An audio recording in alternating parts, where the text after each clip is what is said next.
బీమా రంగానికి యుద్ధం సెగ. అసలు బీమా ఎందుకయ్యా?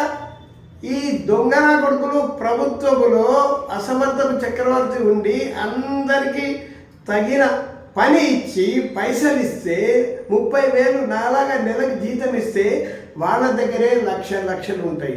బీమా బీమా మీకు వ్యాధి వచ్చినా, టక్కర్ వచ్చినా, రోగం వచ్చినా, కడుపు నొప్పి వచ్చినా, ముట్టి నొప్పి వచ్చినా, నటి నొప్పి వచ్చినా, తల్లి చనిపోయినా అదైనా ఇదైనా అని మాయమాటలు చెప్పి బీమా దోమ బీమాను పాటాపాటి అధికారంకి వచ్చే బీమా కంపెనీలు మొత్తం బ్యాన్ చేస్తారు.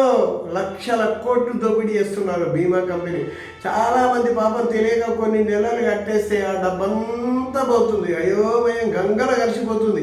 అందుకని బీమా రంగాన్ని బ్యాన్ చేస్తారు. ఒక్కసారి పేదలారా బీమా కంపెనీకి ఎలాంటి డబ్బు కట్టొద్దు. పాటాపాటి కోటేసి అధికారి వెళ్ళి చూపిస్తాను ఆ ప్రతాపము. బీమా కంపెనీలు బీనా లేనా జై నై జాంతా నై.